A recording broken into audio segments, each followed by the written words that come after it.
Friends, welcome to traditional food kitchen. இன்றைக்கி நம்ம கிச்சனில் கல்யாண வீட்டு வத்தல் குழம்பு எப்படி சுவையாக செய்வாங்களோ அதே மாதிரி நம்ம இன்றைக்கி வத்தல் குழம்பு செய்ய போகிறோம். எப்படி செய்யலான்னு பார்க்கலாம் வாங்க. அதுக்கு நம்ம ஃபஸ்ட்டு மசாலா நம்ம வறுத்து எடுத்துக்கலாம். ஒரு 2 டீஸ்பூன் அளவுக்கு கடலைப்பருப்பு,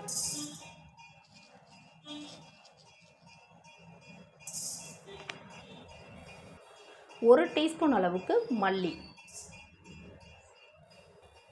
1 டீஸ்பூன் அளவுக்கு மிளகு,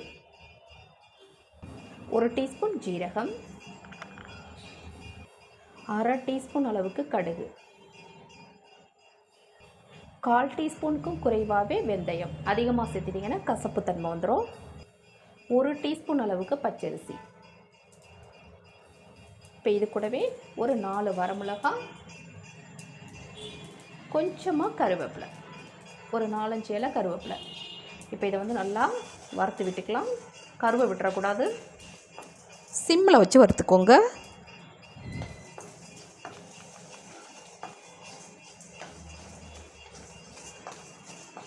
கடுகு வெந்தயம்லாம் கடைசியாக போட்டுக்கோங்க. அப்போ தான் உங்களுக்கு சீக்கிரமாக கருகாது. இப்போ பாருங்கள், நல்லாவே வறுபட்டுருச்சு. பாருங்கள், கடலைப்பருப்பெல்லாம் நல்லாவே வறுபட்டுருச்சு. இப்போ இதை எடுத்து தனியாக கொட்டி ஆற விட்டுறலாம். இப்போ இதில் கொஞ்சமாக 1 டீஸ்பூன் அளவுக்கு மட்டும் நம்ம எண்ணெய் சேர்த்துக்கிறோம். இப்போ இதில் சின்ன வெங்காயம் ஒரு 4, ஒரு 3 பல் பூண்டு, இதிலையே ஒரு 2 டேபிள் ஸ்பூன் அளவுக்கு துருவிய தேங்காய். இப்போ இதை இந்த எண்ணெயில் லேசாக அந்த மாதிரி வதக்கி விட்டுறலாம். இப்போ இதை வதக்கி இப்போ நம்ம ஏற்கனவே வறுத்து வச்ச அந்த மசாலாவோட சேர்த்து இதை நல்லா பொடி பண்ணிட்டு வந்துடலாம். நீங்கள் தண்ணி விட்டு கூட அரைச்சிக்கலாம், இல்லை அப்படியே கூட அரைச்சி எடுத்துக்கலாம். இப்போ இந்த அளவுக்கு வதங்கினது போதும். இப்போ அந்த மசாலாவோட சேர்த்து நம்ம இதையும் அரைச்சிக்கலாம். இப்போ வறுத்த அதே பாத்திரத்துலேயே நம்ம கொஞ்சமாக எண்ணெய் சேர்த்துக்கலாம். இப்போ ஒரு கைப்பிடி அளவு நான் சுண்டை வத்தல் எடுத்துக்கிறேன். இப்போ இது கூடவே ஒரு 1/2 கைப்பிடி அளவு மணத்தக்காளி வத்தல், இதையும் சேர்த்துக்கலாம். இப்போ இது ரெண்டையும் சேர்த்து நல்லா வறுத்து எடுத்துக்கலாம் அந்த எண்ணெயிலேயே.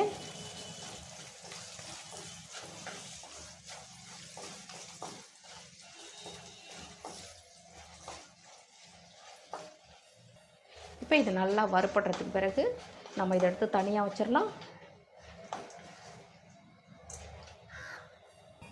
இப்போ அதே எண்ணெயிலேயே ஒரு 1/2 டீஸ்பூன் அளவுக்கு கடுகு சேர்த்துக்கலாம். 1/4 டீஸ்பூன் அளவுக்கு வெந்தயம்.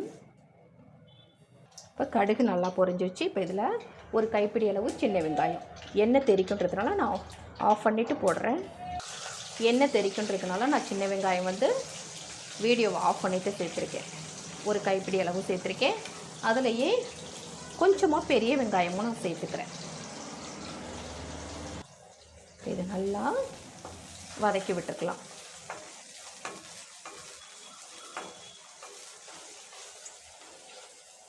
இது கூடவே ஒரு 3 வரமிளகாவும் சேர்த்துக்கலாம்.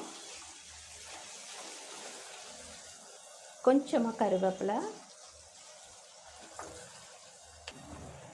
ஒரு கைப்பிடி அளவு பூண்டு. பூண்டு பல் நிறைய சேர்த்தா தான் வத்த குழம்புக்கு உங்களுக்கு ரொம்ப சூப்பராக இருக்கும். ஒரு கைப்பிடி அளவு சேர்த்துருக்கேன். இப்போ இது எல்லாத்தையும் சேர்த்து நல்லா வதக்கி விட்டுக்கலாம். இது கூடவே மீடியம் சைஸ் தக்காளி 2 தக்காளி, அதையும் கட் பண்ணி சேர்த்துக்கலாம். நீங்கள் பெரிய தக்காளியாக இருந்தால் 1 சேர்த்தாலே போதும். இதை நல்லா கொஞ்சம் நல்லா வதங்கி வரட்டும். இப்போ இது வதங்கிறதுக்கு கொஞ்சமாக கல்லுப்பு சேர்த்து நல்லா வதக்கி விட்டுக்கலாம்.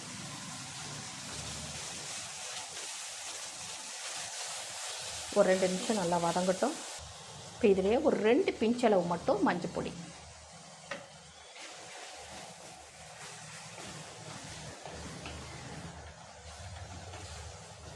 இப்போ இது கூடவே 2 டீஸ்பூன் அளவுக்கு வீட்டிலே அரைச்ச குழம்புத்தூள். உங்கள்கிட்ட குழம்புத்தூள் இல்லைன்னா 1 ஸ்பூன் அளவுக்கு மல்லித்தூள் சேர்த்துக்கோங்க. மல்லித்தூள், ஜீரகத்தூள் சேர்த்துக்கோங்க, ரொம்ப நல்லாயிருக்கும். இப்போ இதை நல்லா வதக்கி விட்டாச்சு. நான் ஒரு பெரிய நெல்லிக்காய் சைஸ் புளி எடுத்து நல்லா கரைச்சி வடிகட்டி வச்சுருக்கேன். இப்போ அதை சேர்த்துடலாம். இதை நல்லா கலந்து விட்டுறலாம். தேவையான அளவு இப்போ நம்ம தண்ணி சேர்த்துக்கலாம். குழம்பு நல்லா கொதிக்குது. இப்போ நம்ம வந்து அந்த வறுத்து வச்ச வத்தலை சேர்த்துடலாம்.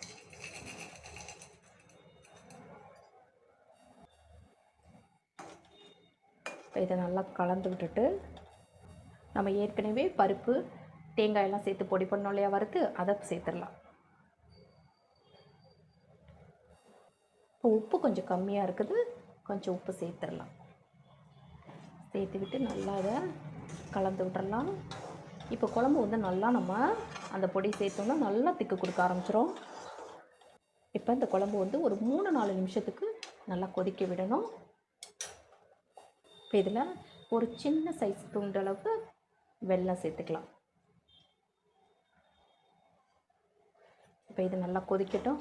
கொதித்து நல்லா வந்து எண்ணெய் வந்து நல்லா பிரிஞ்சு வரணும், அந்தளவுக்கு கொதிக்கட்டும். பாருங்கள், வத்த குழம்பு வந்து நல்லா கொதித்து ரெடி ஆகிடுச்சு.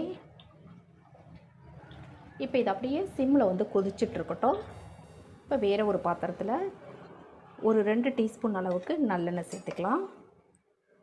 நம்ம நல்லெண்ணெய் கடைசியாக சேர்க்கும்போது தான் வத்த குழம்பு வந்து நல்லா டேஸ்டியாக இருக்கும். இப்போ அதில் கொஞ்சமாக கருவேப்பிலை,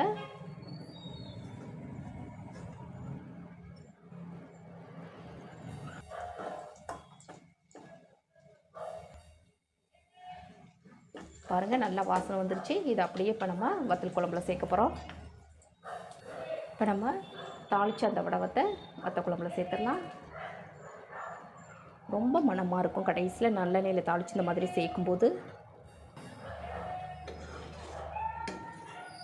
பாருங்கள், இப்போ சூப்பராக வத்த குழம்பு ரெடி ஆகிடுச்சு.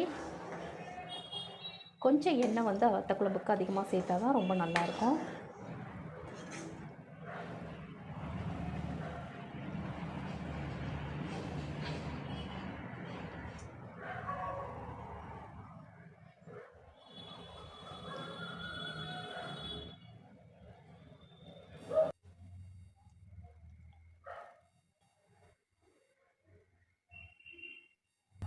பாருங்கள், சூப்பரான சுவையான வத்தல் குழம்பு ரெடி ஆகிடுச்சிங்க. இது வந்து அப்படியே கல்யாண வீட்டு வத்தல் குழம்பு மாதிரியே அதே டேஸ்ட்டில் தான் இருக்கும்.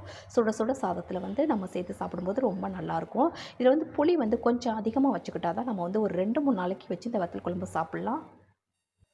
இந்த மாதிரி ஒரு தடவை நீங்கள் வத்தல் குழம்பு வச்சு பாருங்கள், டேஸ்ட் மறக்கவே மறக்காது, அவ்வளோ டேஸ்ட்டாக இருக்கும். நான் செய்த இந்த ரெசிபி உங்களுக்கு பிடிச்சிருந்தது அப்படின்னா மறக்காமல் உங்கள் ஃப்ரெண்ட்ஸ், ரிலேட்டிவ்ஸ் எல்லாருக்கும் ரொம்ப ரொம்ப ஷேர் பண்ணுங்கள், லைக் பண்ணுங்கள். நம்ம சேனலை மறக்காமல்